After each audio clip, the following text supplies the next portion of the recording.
एक लंबे समय पहले एक गांव में आदित्य और भावना नामक पति पत्नी रहते थे। उनका चित्रा नामक एक सुंदर सी बेटी थी। वो एक छोटी सी घर में रहते थे। आदित्य एक बहुत नेक इंसान था और जितना उसके पास था उतने में ही खुश रहने वाला था। वो पानी पूरी बेच के आए हुए पैसों से ही अपने परिवार की देखभाल करता था। हर रोज वो सुबह उठ के पानी पूरी बना के बेचने जाता था। पानी पूरी, स्वादिष्ट पानी पूरी। एक बार खाना काफी नहीं होता है, बार बार खाने का मन करता है। 10 रुपयों का एक प्लेट, आइए आइए। ऐसे पूरी गांव में जाते हुए बेचता था। उसके बनाए हुए पानी पूरी स्वादिष्ट रहने पर सभी लोग वहाँ खाना पसंद करते थे। रोज की तरह वो एक दिन पानी पूरी बेच के अंधेरा होने पर वापस घर जाते रहता है, जब उसे रास्ते में कुछ लोग भागते हुए नजर आते हैं। उसके पलक झपकते ही वो लोग गायब भी हो जाते हैं। कौन थे वो लोग? क्यों भाग रहे थे? और इतने में ही कहाँ गायब हो गए? ऐसे वो अपने आप में सोच रहा था जब उसे रास्ते के बगल में एक सूटकेस दिखाई देता है। ये किसका सूटकेस है? शायद किसी ने खो दिया होगा। सुबह मैं इसे जमींदार को दे देता हूँ, वो इसको उसके मालिक तक पहुँचा देंगे। ऐसे सोच के वो सूटकेस अपने साथ अपने घर ले जाता है। आदित्य की पत्नी उस सूटकेस को देख पूछती है, ये किसका सूटकेस है जी? मुझे नहीं पता, आते समय रास्ते में मिला था मुझे। क्या है सूटकेस में? नहीं, मुझे नहीं पता, मैंने देखा ही नहीं। अच्छा, तो फिर रुकिए, मैं पहले ये देखती हूँ कि इसमें है क्या।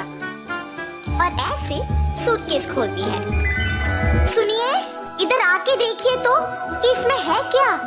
हाँ, क्या है? पास आके देखने पर वो सूटकेस हीरे, मोती और सोने से भरा हुआ था। देखा आपने? कितने हीरे, कितना सोना है इसमें। अब हमें कभी वापस मेहनत करने की जरूरत ही नहीं पड़ेगी। भावना, ये सूटकेस हमारा नहीं है, किसी ने खो दिया इसे। कल सुबह इसे जमींदार के हवाले करने इसे लेके आया हूँ। तो आप क्या इसे जमींदार को लौटाएंगे? हाँ, मैं ये स्वीकार नहीं करूँगी। हम इस सूटकेस को हमारे ही पास रखेंगे। आपको मेहनत करने की जरूरत ही नहीं पड़ेगी। हम आखिरकार बहुत खुश रहेंगे। अपनी पत्नी का उस बात ना स्वीकार करने पर आदित्य उसे दुख ना पहुंचाने के लिए उसे कुछ नहीं कहता है और सोच में पड़ जाता है।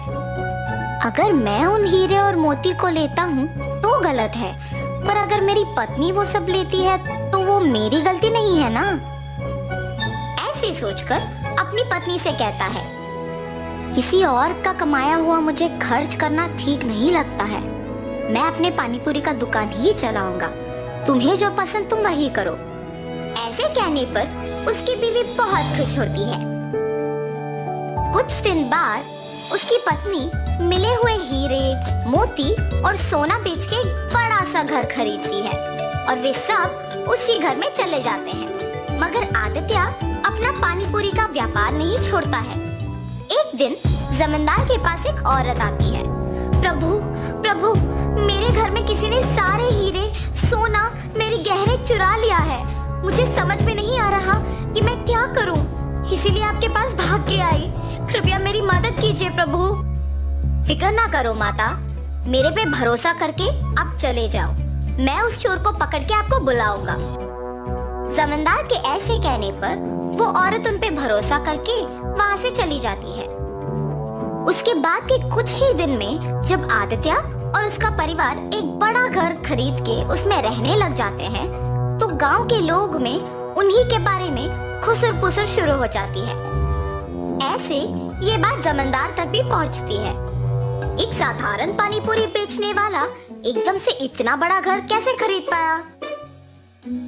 पता नहीं प्रभु, किसी को नहीं पता। गांव के सारे लोग भी आश्चर्यचकित होके इसी के बारे में बात कर रहे हैं। ऐसे ही मैं सुन के आपको बताया। ठीक है, उन दोनों को इधर लेके आओ।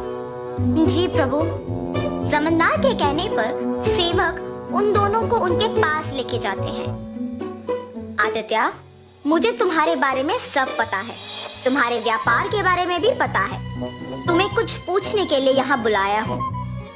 पूछिए प्रभु। कुछ नहीं, तुम इतने कम दिनों में उतना बड़ा घर कैसे खरीद पाए हो? सच बताओ। क्या ये पूछने के लिए जमींदार हमें यहाँ तक बुलाए हैं? मुझे ही बताना होगा कुछ, वरना मेरे पति सब सच बता देंगे। मेरे पति का कमाया हुआ पैसा हम बचा बचा के ये घर खरीद पाए हैं प्रभु। ऐसे हिम्मत से बोलती है ताकि किसी को शक ना आए।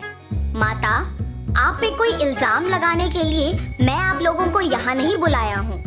मेरे पास एक औरत आके बोली है कि उसके गहने और सोना किसी ने चोरी कर लिया और उसी समय में आपने एक बड़ा घर लिया।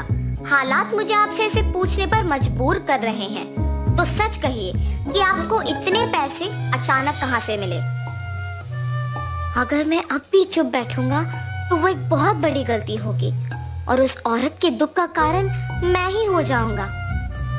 ऐसे सोचकर आदित्य जमींदार को सच बताने का फैसला करता है। मुझे क्षमा करे प्रभु। और ऐसे जो कुछ भी हुआ वो प्रभु को बताता है और तुरंत वो गहनों वाला सूटकेस उनके हवाले कर देता है। तुम्हें अपनी गलती का एहसास हुआ है और तुमने सच बता के और ये गहने ला के वापस कर दिए, इसीलिए मैं तुम्हें अपनी पहली गलती के लिए माफ कर दूंगा और दंडित नहीं करूंगा। लेकिन याद रखना आदित्य, गलती ना करना जितना जरूरी है उतना ही जरूरी है गलती करने वालों को रोकना। ये कभी मत दोहराओ। जमींदार के माफ करने पर आदित्य उनके कृतज्ञ होता है और वहां से चला जाता है और जमींदार उन गहनों को उस औरत के हवाले कर देता है। आदित्य हमेशा की तरह अपने पानी पूरी का व्यापार करता है और उसी से अपना घर को चलाता है। तो इस कहानी का नैतिक क्या है? गलती नहीं करना है, ये तो सबको पता है, और गलती करने वालों को प्रोत्साहित भी नहीं करना है, ये समझ लो।